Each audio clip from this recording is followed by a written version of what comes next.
Naquela tarde abafada de abril, o cheiro de feijoada subia lento pela varanda, misturando-se ao vapor espesso que escorria das panelas.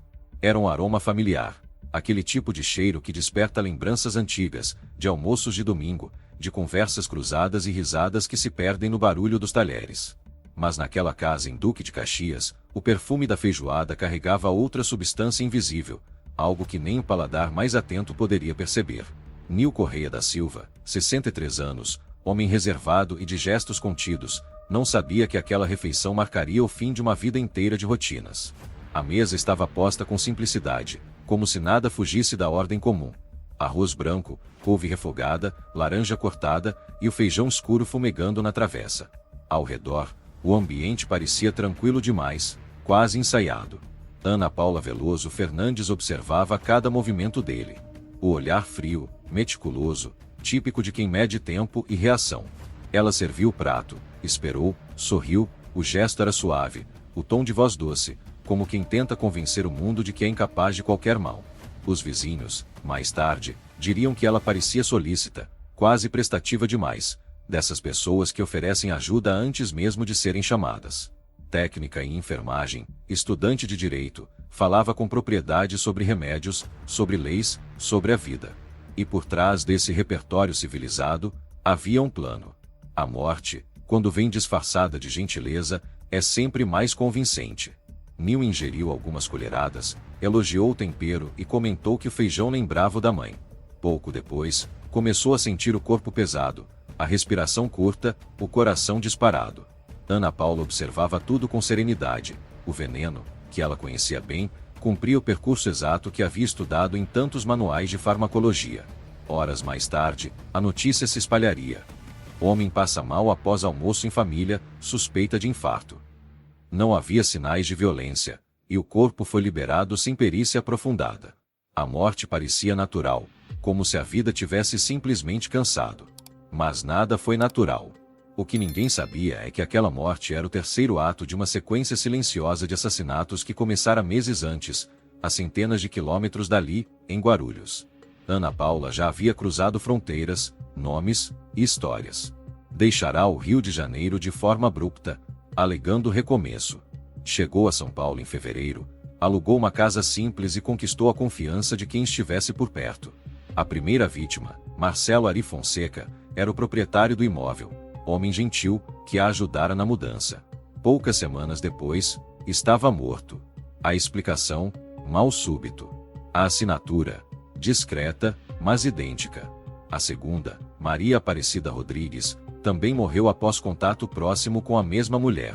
Os sintomas, os contextos, a ausência de marcas visíveis, tudo se repetia como um ritual. E agora, Nil, a feijoada, a falsa amizade, o veneno. O padrão chamaria a atenção de investigadores meses depois. Mas, naquele instante, Ana Paula já seguia outro roteiro. Ligou para a polícia, chorou, disse estar em choque. Quis participar do velório, confortar a filha da vítima, Michele Paiva da Silva, que, ironicamente, era sua amiga de faculdade, segundo as investigações, havia pago para que o crime acontecesse. A polícia ainda não sabia, mas a assassina fazia questão de estar presente em cada cena que ela própria criava. O controle sobre a narrativa era parte do prazer. E o detalhe mais perturbador: em todos os casos, era ela quem ligava para as autoridades. A mulher que matava e avisava. Nos dias seguintes, a história se tornaria uma teia de contradições. Ana Paula dizia ter recebido ameaças de uma suposta esposa de policial militar. Mostrava prints, mensagens, inventava uma perseguição, entregou à polícia um bolo suspeito que teria sido deixado por essa mulher, alegando medo de estar sendo envenenada. Tudo, absolutamente tudo, era construção. A verdade começava a se perder entre camadas de encenação. E é exatamente nesse ponto que o caso passa de crime a espetáculo. Um espetáculo perverso, planejado, quase teatral. Se você chegou até aqui, respire fundo e imagine quantas histórias aparentemente comuns escondem armadilhas tão elaboradas quanto esta. É por isso que investigar é mais do que relatar. É resistir à superfície. Se você acredita que casos como esse merecem ser conhecidos, curta este vídeo, inscreva-se e nos ajude a manter viva a memória das vítimas.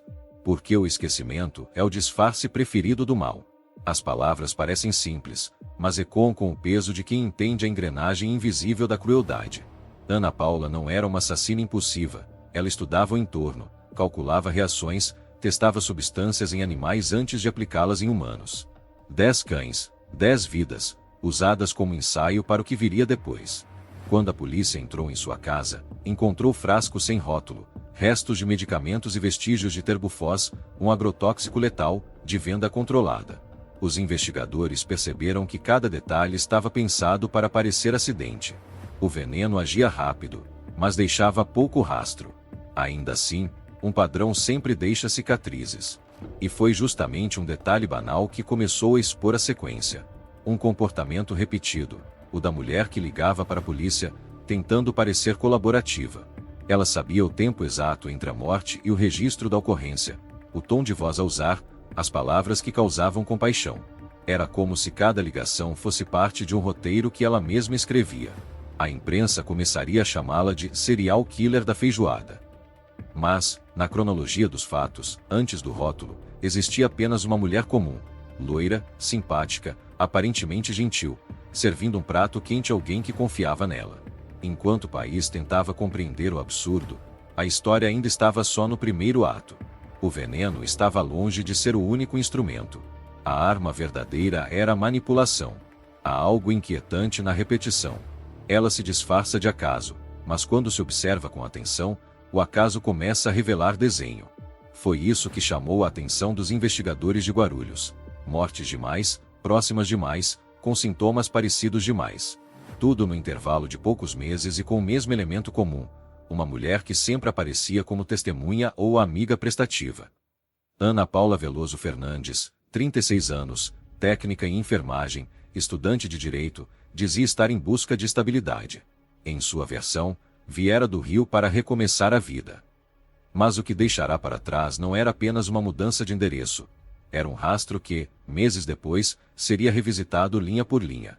O primeiro corpo registrado no seu percurso paulista foi o de Marcela Ari Fonseca, o proprietário da casa onde ela se hospedou em fevereiro de 2025. Ele tinha um jeito simples, quase paternal com a nova inquilina. Ajudou na mudança, emprestou ferramentas, ofereceu café.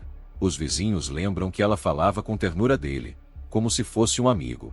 E foi justamente essa familiaridade que o matou. Dias depois de uma conversa banal, Marcelo apareceu morto dentro de casa. A versão oficial, ataque cardíaco, Ana Paula mesma ligou para a polícia, relatando o ocorrido com uma serenidade que impressionaria quem a ouvisse mais tarde. Disse que ele havia passado mal, que tentou socorrê-lo, que não houve tempo. Ninguém suspeitou. O corpo não foi submetido a exame toxicológico.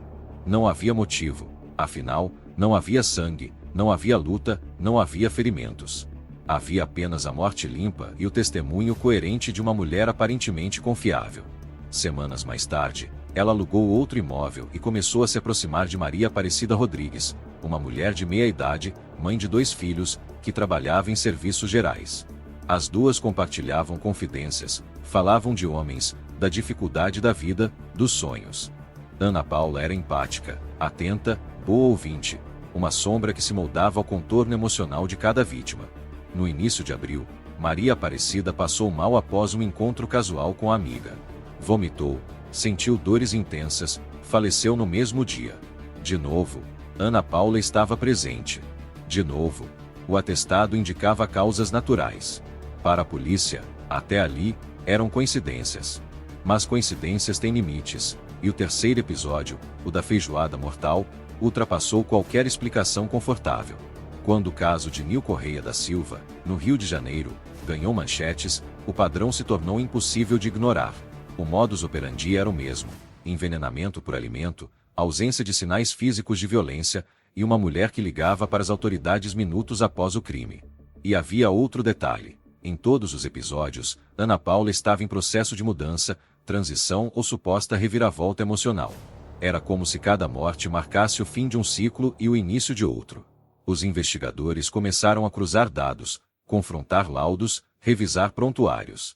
E ali, nas entrelinhas de histórias domésticas e certidões apressadas, surgiu o padrão mortal.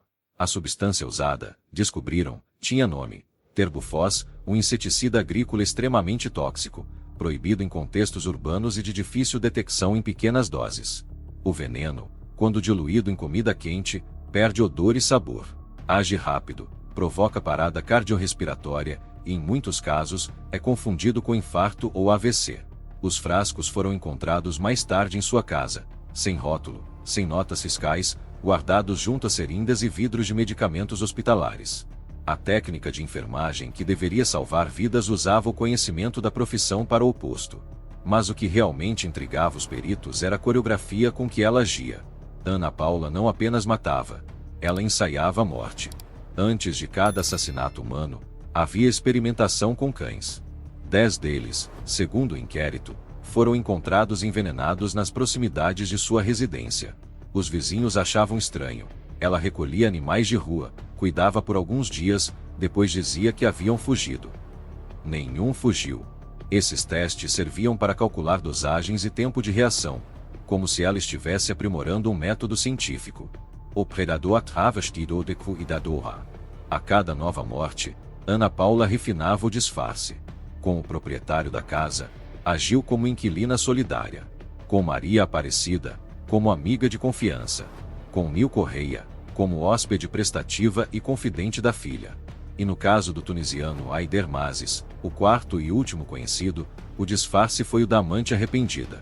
Aider, de apenas 21 anos, estudante e trabalhador, conheceu Ana Paula casualmente. Saíram algumas vezes, e dias depois ela apareceu dizendo estar grávida. Ele se assustou. Ela insistiu em um encontro para conversar.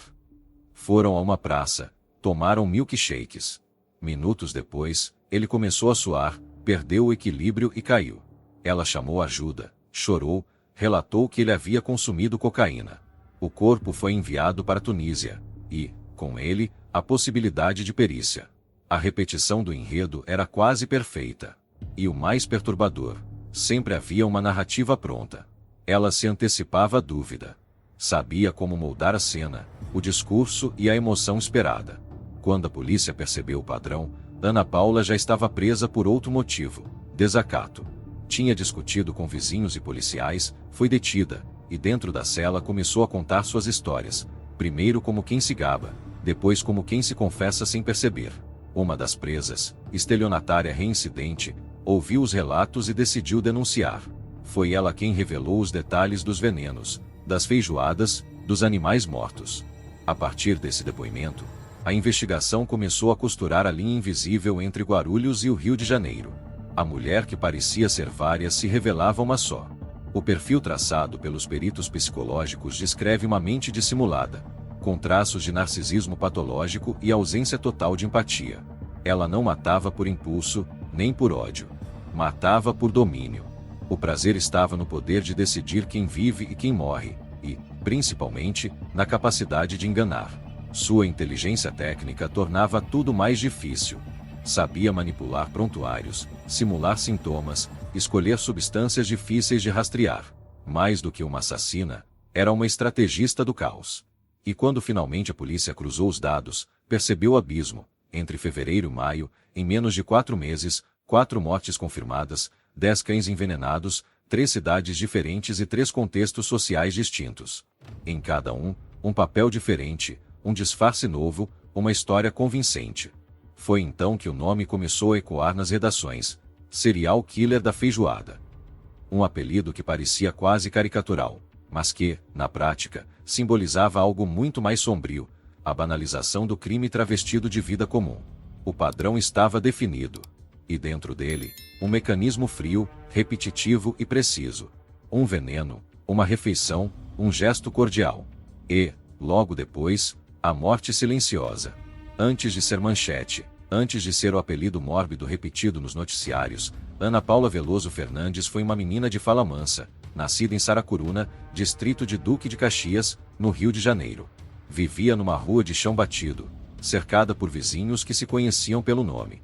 Era filha de um motorista de ônibus e de uma costureira, uma família simples, sem antecedentes criminais, sem dramas aparentes. Os professores do colégio municipal lembram dela como uma aluna dedicada, introspectiva, observadora. Tinha facilidade para ciências biológicas, curiosidade quase clínica sobre o funcionamento do corpo humano. Passava horas lendo livros de anatomia e farmacologia que encontrava em sebos da região. Mas quem convivia de perto percebia algo mais sutil, um olhar que não tremia. Mesmo em momentos de tensão, Ana Paula mantinha a voz linear, o tom neutro, a expressão impenetrável. Era como se a emoção fosse um idioma que ela compreendia intelectualmente, mas não falava. Na adolescência, essa frieza se confundia com maturidade. Os colegas confiavam nela, os professores a elogiavam. Ganhou bolsa para cursar o técnico em enfermagem e logo se destacou. Nos hospitais onde estagiou, demonstrava segurança, disciplina e um tipo de calma que os enfermos agradeciam. E que, mais tarde, se revelaria uma calmaria predatória. Trabalhar na área da saúde lhe deu mais que um emprego. Deu acesso a substâncias, protocolos e, sobretudo, ao limite tênue entre a vida e a morte. Ana Paula descobriu cedo que esse limite podia ser manipulado com precisão quase matemática. E ninguém desconfiava de quem trazia no bolso o crachá de quem cuida. A convivência com a dor dos outros deveria gerar compaixão, mas nela parecia despertar fascínio. Nos relatos de antigos colegas, há histórias de situações em que pacientes em estado grave paravam de respirar e ela observava, imóvel, antes de chamar socorro, como se quisesse entender o instante exato em que o corpo desliga.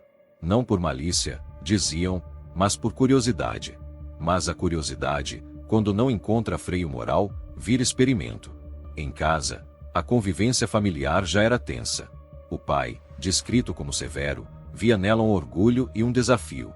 A mãe, submissa, evitava confrontos. Ana Paula cresceu entre o afeto rarefeito e a cobrança constante. Aprendeu a mentir cedo, para não apanhar, para escapar, para vencer. Descobriu que a mentir dava poder. O tempo a transformou em alguém que calculava emoções como quem mede doses. Com o diploma de técnica em mãos, começou a circular por clínicas privadas do Rio e da Baixada Fluminense. Trabalhou em emergências, salas de curativo, e aprendeu o que poucos sabem: o efeito de cada miligrama, o tempo de cada substância, a forma de apagar rastros biológicos. Nos corredores, deixava boa impressão, pontual, organizada, eficiente, ninguém desconfiava de nada.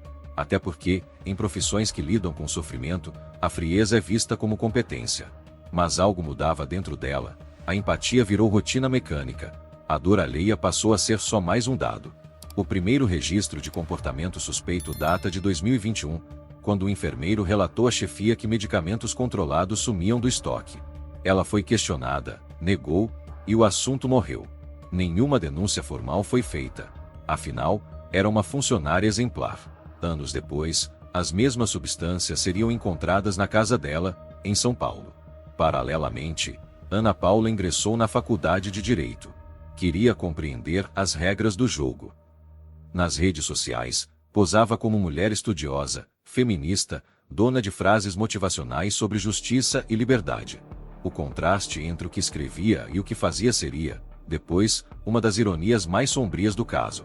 No ambiente acadêmico, fez amizade com Michele Paiva da Silva, colega de turma, filha de Nil Correia, o homem que morreria envenenado na famigerada feijoada. A amizade parecia autêntica. Ana Paula frequentava a casa, participava de reuniões familiares, era vista como pessoa confiável. O relacionamento entre elas, no entanto, foi se tornando mais denso, movido por dependência emocional e manipulação. Michele havia como mentora, Ana Paula havia como instrumento. De acordo com investigações posteriores, foi Michele quem propôs o assassinato do próprio pai, e Ana Paula quem executou. Uma relação simbiótica, em que a amizade servia de disfarce para um pacto silencioso. O círculo de enganos crescia. Houve ainda um casamento anterior, marcado por brigas, ciúmes e destruição. O ex-marido relatou que ela colocou fogo na casa após o término. Disse à polícia que a cunhada era ainda pior, referindo-se à irmã gêmea, Roberta, também investigada. Os relatos apontam que as duas compartilhavam comportamento manipulador e uma relação quase conspiratória. Ao longo dos anos, Ana Paula construiu um tipo de dupla identidade funcional. De dia, a enfermeira solícita e estudante de direito. De noite, a observadora silenciosa de venenos, dosagens e reações. A fronteira entre o aprendizado e a prática criminosa se dissolveu. Cada novo conhecimento era potencial arma. Quando deixou o Rio, em fevereiro de 2025, disse aos colegas que precisava respirar novos ares. Na verdade, fugia. Havia deixado para trás suspeitas, conflitos e talvez vítimas ainda não identificadas.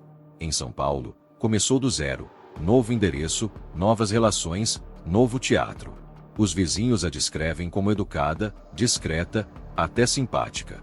Ninguém imaginava que a moça de fala calma guardava frascos de terbufós no armário e planejava mortes como quem agenda compromissos. Os psicólogos forenses que analisaram seu comportamento identificaram padrões consistentes de transtorno de personalidade antissocial com traços de narcisismo e sadismo instrumental. Ela não matava por impulso, mas por cálculo. O prazer não estava apenas em matar, mas em assistir à consequência do próprio plano, em observar o colapso do corpo e a confusão dos que restavam. Era uma forma de controle absoluto, o tipo de controle que ela nunca teve na infância, nem no casamento, nem no trabalho. Ao decidir quem morria, ela finalmente decidia algo que ninguém podia revogar. E havia ainda o detalhe mais perturbador: a necessidade de ser notada. Depois de cada crime, procurava a polícia, oferecia ajuda, contava histórias, encenava dor. Não fugia da investigação, a chamava para si. Queria estar no centro da narrativa, controlar também o enredo da própria culpa. No fundo, o que movia Ana Paula não era apenas o veneno, era o palco. O veneno era o meio, o espetáculo, o fim. Há assassinos que fogem da cena do crime. E há aqueles que permanecem por perto, como se o crime fosse apenas o primeiro ato de um espetáculo pessoal. Ana Paula pertencia a essa segunda categoria. Para ela, o homicídio não terminava quando a vítima parava de respirar. Era ali que começava o verdadeiro jogo. O padrão se repetia com precisão cirúrgica. Logo após cada morte, a técnica em enfermagem ligava para a polícia, com voz trêmula e palavras cuidadosamente escolhidas. Dizia estar chocada, aflita, assustada, a entonação era estudada, o tom de vítima impecável. Mas o que para muitos parecia desespero, para os investigadores mais atentos soava como encenação. O primeiro alerta foi feito após a morte de Marcelo Ari Fonseca, o proprietário da casa onde ela morava em Guarulhos. Ana Paula ligou para o 190. Contou que o homem havia passado mal. Disse ter tentado reanimá-lo, que já chamara o SAMU, mas que não havia mais nada a fazer. Enquanto descrevia os sintomas, usava termos técnicos, como quem domina a linguagem médica. Nenhum erro, nenhuma hesitação. Quando a viatura chegou, ela os recebeu calma, serena, chorando sem lágrimas. Entregou documentos, falou com educação, agradeceu a presença dos policiais. Era uma mulher que parecia estar vivendo uma tragédia, mas com uma serenidade que destoava do luto real. Os agentes saíram convencidos de que haviam presenciado um caso natural. Dias depois, fez o mesmo com Maria Aparecida Rodrigues. Ligou, explicou, relatou detalhes com precisão cirúrgica, repetia o padrão, a cadência, o controle da situação. Em todas as ligações, havia um traço comum. Ela sempre se colocava como colaboradora. Não fugia, não se esquivava, não mostrava medo. Pedia investigação, insistia que os fatos fossem apurados. Mas o que realmente queria era algo mais simples: moldar a narrativa. Com o tempo, os investigadores perceberiam que a cada crime seguia-se um telefonema, uma visita espontânea à delegacia, uma oferta de ajuda. Era como se Ana Paula desejasse ser vista, reconhecida, mas nunca descoberta. O auge desse comportamento ocorreu no caso da feijoada. Poucos dias após a morte de Nil Correia, ela apareceu na delegacia dizendo ter sido ameaçada por uma mulher chamada Cristiane Ferreira, que supostamente seria esposa de um policial militar. A história era complexa, carregada de detalhes que pareciam verossímeis. Mensagens de celular, prints, até um bolo supostamente envenenado entregue na universidade onde estudava. Ela se dizia apavorada, temendo ser a próxima vítima. A delegacia registrou o boletim, o bolo foi recolhido. O suposto presente seria, depois, identificado como parte de sua própria trama. Uma tentativa de incriminar terceiros e desviar a atenção do que realmente havia acontecido. O detalhe mais perturbador estava nas câmeras de segurança. Ninguém, além dela, havia deixado o bolo no local. A farsa começava a se desmanchar. Mesmo assim, Ana Paula mantinha o controle emocional de uma atriz veterana. Nas gravações de depoimento, Rio fez comentários sarcásticos, usou metáforas sobre destino. Parecia apreciar o desconforto dos investigadores, ou pura de confundi-los. E quando foi confrontada com contradições, reagiu com naturalidade desconcertante, Dizia que tudo era coincidência, que nada passava de azar. Um policial que participou da investigação relatou, mais tarde, o que chamou de presença de palco. Segundo ele, Ana Paula entrava na delegacia como quem entra em um set de filmagem. Ela sabia onde olhar, como falar, e até quando chorar. Era impossível não prestar atenção nela, e é exatamente isso que ela queria. No fundo, as ligações à polícia não eram pedidos de socorro, eram convites para o espetáculo da própria inocência. O prazer dela estava no caos organizado que deixava para trás. A polícia confusa, a imprensa dividida, a sociedade chocada. Cada novo inquérito era mais um palco, e cada delegado, um personagem. Quando foi finalmente presa, em setembro de 2025, não houve resistência. Ela se apresentou com serenidade, conversou com os agentes, fez piadas. Enquanto era levada, perguntou se poderia usar batom para a entrevista. A frieza era tamanha que a própria equipe da delegacia ficou em silêncio. Alguns acreditavam que se tratava de um distúrbio psiquiátrico, outros, de pura perversão racional. Dentro da cela, continuou desempenhando o papel de protagonista. Ganhou apelidos entre as outras detentas, falava de si como se fosse personagem de uma série. Contava os crimes em tom de confidência, rindo dos detalhes, como quem narra uma aventura. Foi assim que se traiu. Uma das presas, condenada por estelionato, ouviu os relatos, guardou mentalmente cada frase, após ser transferida de unidade, procurou a direção para relatar o que sabia. Descreveu o modo como Ana Paula falava das mortes, das doses, dos venenos testados em cães. Essa denúncia deu início à reviravolta do caso. Os investigadores cruzaram os relatos e perceberam o padrão das ligações, o ciclo de crimes, a linguagem ensaiada. A mulher que parecia colaborativa era, na verdade, a fonte primária da própria prova. Em sua necessidade de ser notada, deixou o rastro que a condenaria. Nos áudios recuperados de suas declarações, o tom é hipnoticamente banal. Em um deles, ela diz: "Eu sempre ajudo, eu sempre ligo, se eu vejo algo errado, eu aviso, não gosto de ver ninguém sofrer." Palavras ditas com voz doce, quase maternal. Mas o contexto transforma tudo em ironia. Cada vez que ela dizia ajudar, alguém já estava morto. Esse contraste, entre o tom compassivo e o conteúdo devastador, se tornou uma das marcas do caso. Os peritos chamaram de empatia performática, uma habilidade de simular sentimentos sem senti-lo. É um traço comum em perfis psicopáticos sofisticados, compreender a emoção apenas para usá-la. O chamado à polícia, portanto, nunca foi culpa. Foi vaidade.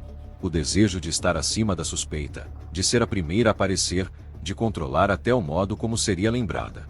E, de certo modo, conseguiu. Seu nome ecoou em programas de televisão, jornais, podcasts, tribunais. Mas sob o brilho mórbido da fama, permanecia o vazio absoluto, o mesmo que ela projetava nas vítimas antes de as eliminar.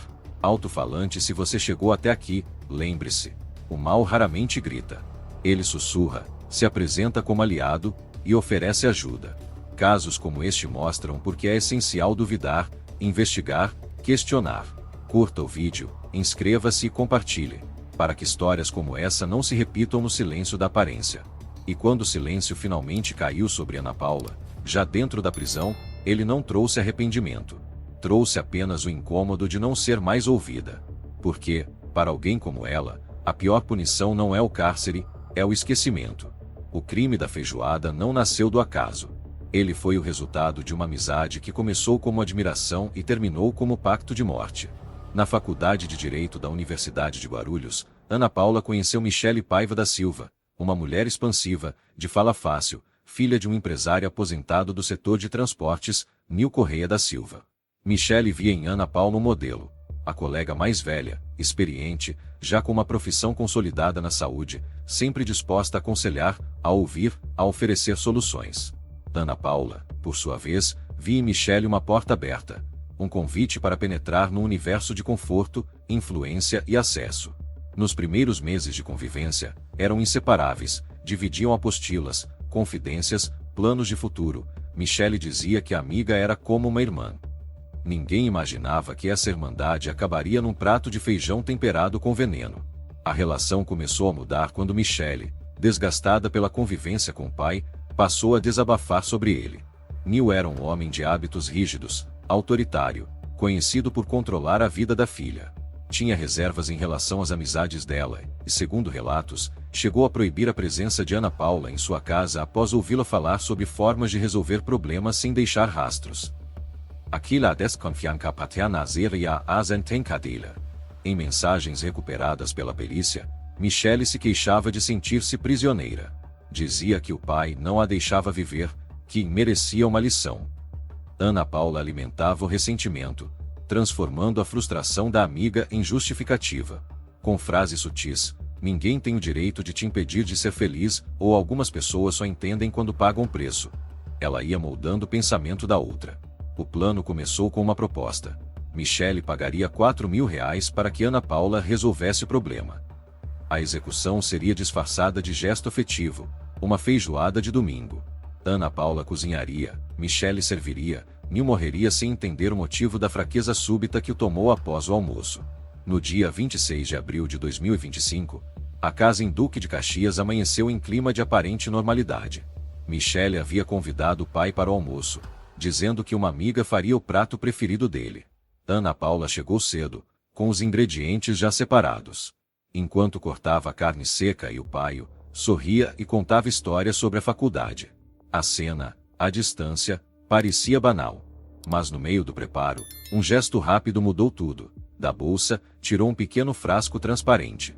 Misturou o conteúdo ao feijão fervente, mexeu devagar, e continuou conversando. Neil comeu sem suspeitar. Minutos depois, começou a suar, sentiu tontura, e caiu. Michelle gritou, Ana Paula correu, fingiu socorro, e em seguida foi ela mesma quem ligou para a polícia. Mais uma vez, a mulher que matava e avisava. A perícia inicial não encontrou sinais evidentes de crime. O corpo foi liberado. O atestado médico registrou causa natural. Aparentemente, tudo estava sob controle.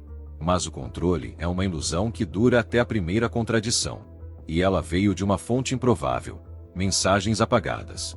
Ao submeter o celular de Ana Paula ao software Celebrity, os peritos conseguiram recuperar conversas trocadas com Michelle dias antes e depois do crime.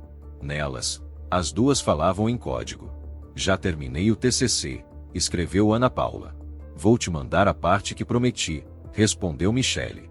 O TCC, oficialmente trabalho de conclusão de curso, era sigla usada por elas para se referir à tarefa concluída, o assassinato. A parte prometida eram os R$ 4.000. A descoberta desse código foi o ponto de virada da investigação. O que parecia amizade virou conspiração. O que soava como coincidência virou prova. Com as mensagens, a polícia conseguiu traçar a sequência exata dos acontecimentos. Dias após a morte de Neil, Ana Paula retornou a São Paulo. Michelle, sentindo o peso da mentira, começou a entrar em pânico. Falava em arrependimento, em medo, em denúncia. Ana Paula tentava acalmá-la, mas com ameaças veladas.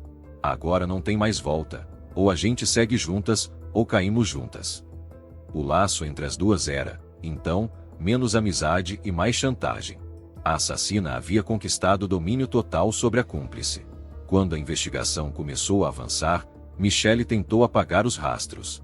Mudou de nome nas redes sociais, apresentou-se como Michelle Queiroz em vez de Michelle Paiva da Silva, e evitou frequentar a universidade.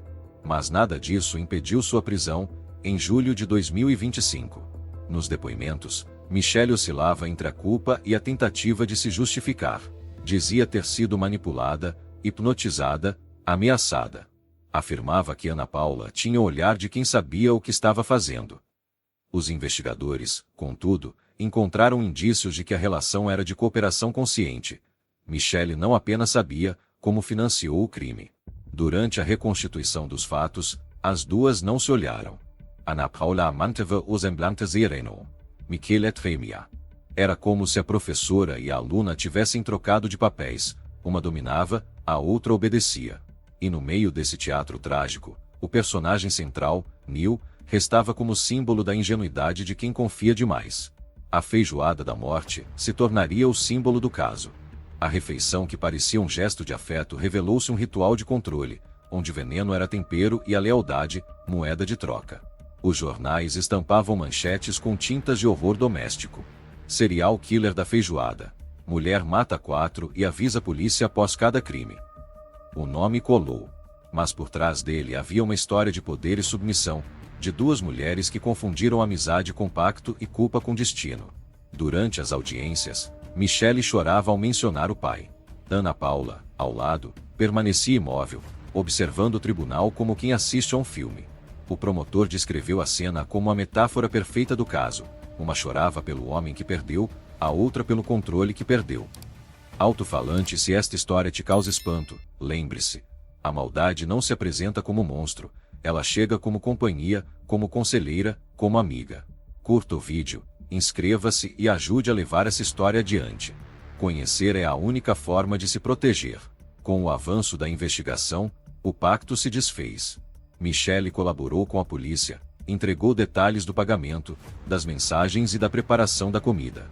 A traição foi o último ato da amizade. E Ana Paula, ao saber, apenas sorriu. Disse aos policiais: ela sempre foi fraca, era óbvio que não aguentaria o peso. No fundo, Ana Paula tinha razão, mas subestimou o peso das provas. Porque, a partir dali, a história deixaria de ser sobre duas cúmplices e passaria a ser sobre o desmonte meticuloso de uma mente que acreditava ser invisível. A verdade raramente surge como uma epifania. Na maior parte das vezes, ela é um trabalho de paciência. O esforço repetido de olhar o mesmo ponto até que o véu comece a se rasgar.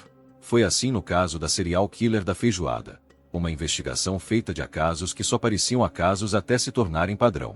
Quando os peritos do Instituto de Criminalística de Guarulhos receberam os primeiros pedidos de exame, não havia ainda um nome, nem uma suspeita concreta. O caso de Marcelo Ari Fonseca estava arquivado como morte natural. O de Maria Aparecida Rodrigues também. O de Nil Correia, no Rio, já havia sido enterrado sem autópsia detalhada. E o tunisiano Aider Mazi sequer teve o corpo analisado, foi enviado ao seu país de origem, selando a prova em outro continente. Tudo o que restava eram fragmentos, pequenas incoerências, datas que não batiam, reações fisiológicas que não combinavam com as causas descritas. O que os unia era uma mulher sempre presente nas margens da tragédia. O primeiro avanço veio com a exumação dos corpos de Marcelo e Maria Aparecida. A decisão foi difícil. Exumar é, antes de tudo, um ato de desconfiar do passado. Mas a promotoria insistiu, amparada pela denúncia de uma detenta que relatara os crimes narrados por Ana Paula dentro do presídio. As amostras foram enviadas ao Instituto Médico Legal de São Paulo para análise toxicológica de amplo espectro. Durante semanas, nada apareceu. Os testes padrões, para cianeto, arsênico, organofosforados comuns, deram negativos. Mas o perito-chefe, acostumado a casos incomuns, notou algo no histórico profissional da suspeita. Ela era técnica em enfermagem, com acesso a substâncias raramente testadas em perícias de rotina. Foi então que solicitaram um exame ampliado, usando espectrometria de massa para detectar compostos agrícolas e solventes organofosforados pouco usuais. O resultado veio discreto, impresso em tinta fria, traços de terbufós. Um pesticida de uso restrito, altamente tóxico, proibido em ambiente doméstico, mas comum em zonas rurais. Em doses mínimas, causa náusea, sudorese, paralisia muscular e parada cardiorrespiratória. Sintomas idênticos aos observados nas vítimas. O laudo mudou tudo. O que era coincidência virou conexão. O Ministério Público reabriu os inquéritos, anexou o resultado às investigações e solicitou busca e apreensão na casa de Ana Paula. A operação ocorreu numa manhã fria de setembro. No quarto, entre frascos de perfume e apostilas de direito, os agentes encontraram seringas, comprimidos sem identificação e 2 frascos com resquícios de líquido turvo, sem rótulo. Os testes de laboratório confirmaram terbufose em ambos. Os investigadores passaram, então, a reconstruir o percurso da substância. Como uma enfermeira urbana conseguiu acesso a um pesticida rural? A resposta estava num elo improvável. Um parente distante de Michele possuía sítio em Duque de Caxias e usava defensivos agrícolas armazenados sem controle. Ana Paula, em uma das visitas à amiga, teria levado uma pequena amostra, sob o pretexto de pesquisar um caso de intoxicação para a faculdade. Transformou veneno de praga em arma humana. Os promotores descreveram a engenhosidade com inquietação. Ela transformou o conhecimento técnico em crime perfeito. Mas nenhum crime é perfeito quando o ego insiste em ser visto. O rastro químico do Terbufós seria a assinatura invisível que a entregaria. Apesar da prova material, a defesa de Ana Paula tentou descredibilizar os laudos. Argumentou contaminação cruzada, alegou manipulação indevida de amostras, levantou suspeitas de má condução das exumações. O caso se arrastou entre petições e pareceres. Enquanto isso, a imprensa alimentava o espetáculo. Manchetes, entrevistas, teorias. Em paralelo, novas testemunhas surgiam. Vizinhos que lembravam de cachorros mortos, colegas que desconfiavam de sumiços de medicamentos, parentes que relatavam coincidências demais.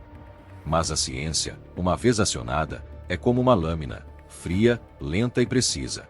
Os exames complementares do Centro de Toxicologia da USP confirmaram a presença do pesticida em amostras de tecidos e cabelos.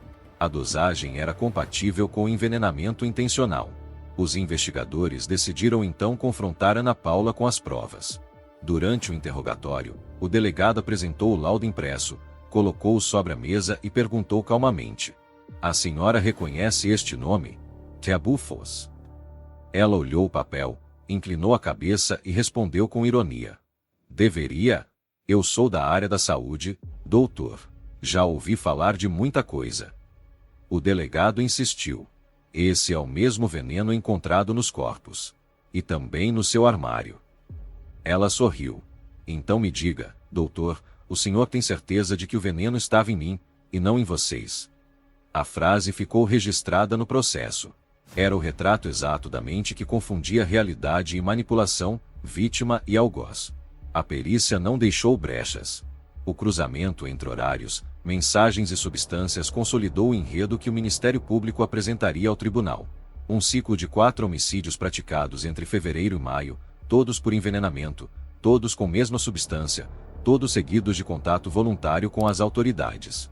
O caso se tornou estudo de referência em criminologia e toxicologia forense. Especialistas começaram a discutir falhas estruturais do sistema. A facilidade com que mortes por veneno são classificadas como naturais, a ausência de protocolos obrigatórios de coleta de amostras, o descuido com rastros biológicos e necropsias rápidas. Um promotor resumiu: "Nós só descobrimos Ana Paula porque ela quis ser descoberta. Se tivesse permanecido em silêncio, seria apenas mais uma enfermeira que perdeu o emprego." As lacunas do Estado foram tão decisivas quanto o veneno. Sem a denúncia da detenta, sem a teimosia dos peritos, sem a coincidência de um laudo ampliado, tudo teria sido arquivado. E talvez, em outro bairro, outra panela de feijão estivesse sendo preparada. O véu da incerteza, que por meses encobriu o caso, começou a se rasgar definitivamente quando a polícia rastreou as notas fiscais de um site clandestino de venda de defensivos. Um dos envios, datado de março de 2025, tinha destino a um endereço em Guarulhos, em nome de uma mulher chamada Roberta Fernandes, o nome da irmã gêmea. Coincidência demais. O pedido havia sido pago via transferência feita de uma conta conjunta com Ana Paula. Essa descoberta ampliou o caso e envolveu novas prisões. A irmã foi detida, alegando inocência. Disse que o pedido fora feito sem seu conhecimento. Mas a perícia encontrou impressões digitais suas em uma das embalagens. A rede de cumplicidade se revelava como um eco, um reflexo da duplicidade da própria Ana Paula. 2 irmãs, 2 nomes, 2 vidas.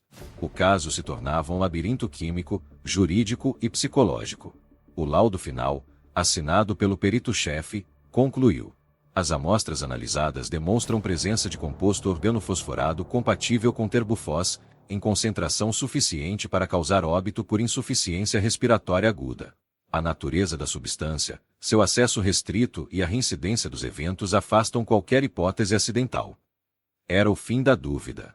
Mas não do espanto. A cada exame, a ciência revelava o que a aparência escondia. O veneno não estava apenas nas panelas, mas na confiança. Curta o vídeo, inscreva-se e compartilhe, porque a ignorância é o esconderijo preferido dos que matam no silêncio da rotina.